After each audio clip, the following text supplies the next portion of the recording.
Good morning. 5 years ago, my husband asked me if I could work anywhere for free, where would I work? My answer was simple: WhatsApp. I'd been using it since March 2009, just 2 weeks after the app launched. I was a huge fan and still am. And that is because WhatsApp helps us deepen our personal relationships with friends and family, no matter the distance. It fulfills a fundamental human need to communicate. It is the only way that my family, which is split up across 4 continents, 6 different countries, and 8 cities, stays up to date on each other's lives. This is the closest thing that we have to sitting around my grandmother's dining table every night in Lahore, Pakistan. For 9 years, we've helped families, friends, and loved ones communicate by focusing on 3 core principles: simplicity, reliability, and privacy. So let's talk about simplicity. We prioritize quality over an abundance of new features. And this means that we say no to things that add unnecessary complexity to the app. Second, reliability. WhatsApp has a data-light design that works well on the lowest-end smartphones, no matter where you are in the world. This matters on ordinary days, when you're exchanging messages with your loved ones. But it really matters on exceptional days too, such as after last year's earthquake in Mexico City, when WhatsApp was one of the only messaging services that worked reliably in the first few crucial hours to help find people that were still trapped. Lastly, privacy and security are really in our DNA at WhatsApp. We collect very little information about our users. And since some of your most personal moments are shared on WhatsApp, a few years ago, we built end-to-end encryption by default into our app. It means that when you exchange messages with your loved ones or call your friends, nobody, not even WhatsApp, can read your messages or listen to your calls. With 65 billion messages that are sent every single day on WhatsApp, as Mark mentioned, WhatsApp is the world's largest implementation of end-to-end encryption. We also really believe that your messages should be in your hands. That's why WhatsApp does not store your messages on our servers once we deliver them. Our features are also designed with privacy and security in mind. So take, for example, Live Location, which we launched last year. It lets you share your location with whoever you choose privately. Again, this is end-to-end encrypted, which means nobody, not even WhatsApp, knows your location. Imagine how this matters in parts of the world where a woman who might be stuck in the traffic in Karachi after the monsoons, or a university student in Caracas, can let their parents know that they've arrived home safely.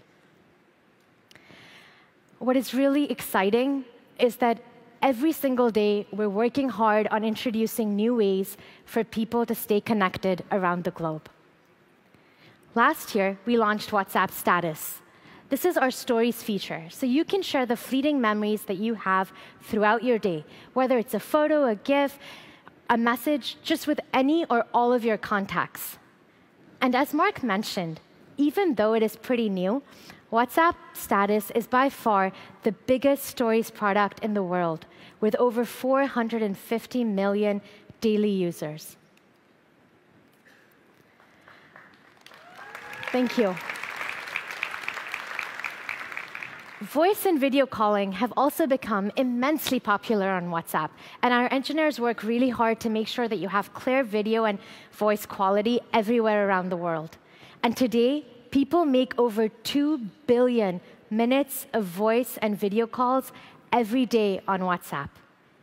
And now, we're excited to share that group calling is also coming to WhatsApp in the coming months ahead, where you can get together with friends and family regardless of where you are in the world. And in the next few months, we're also bringing stickers to WhatsApp, so people can express themselves with even more nuance. And what's exciting about this is that this includes support for third-party sticker packs created by developers like you, so you can help create localized stickers for people around the world to use.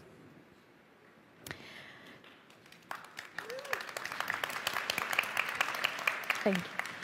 Groups are also really an essential part of WhatsApp.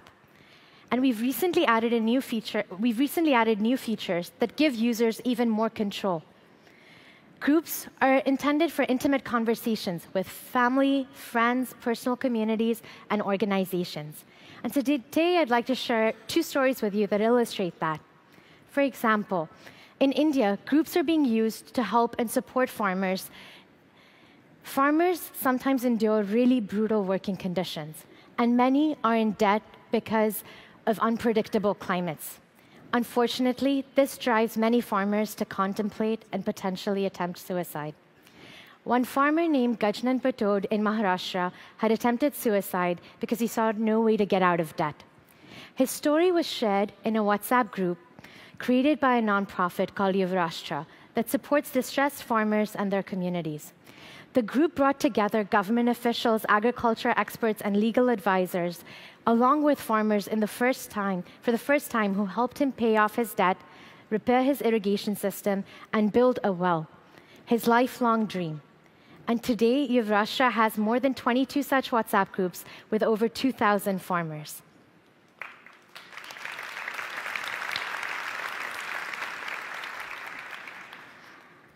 Universities are also using WhatsApp as a tool for students to communicate from enrollment all the way to graduation. At the Universidade de São Paulo, Professor Paulo Nassar uses a support system on WhatsApp for his students by encouraging them to share information, discuss class assignments, and continue conversations, all in a safe and private environment on WhatsApp. It's not only the people that use our products, but millions of businesses are also using WhatsApp to connect with customers, from clothing companies in Europe to bakeries in Brazil. And now we're bringing 2 products to make these connections even more seamless for you. This year, we launched WhatsApp Business. It's a new Android app for small businesses, which has more than 3 million people using it. And we're also testing another large solution for big businesses. The goal is for businesses to have a presence on WhatsApp for the first time, as well as additional features that make it possible to manage a really large volume of messages. This includes away messages, quick replies, labels, and many other features to come. So I want to share 2 stories with you about how businesses are using this.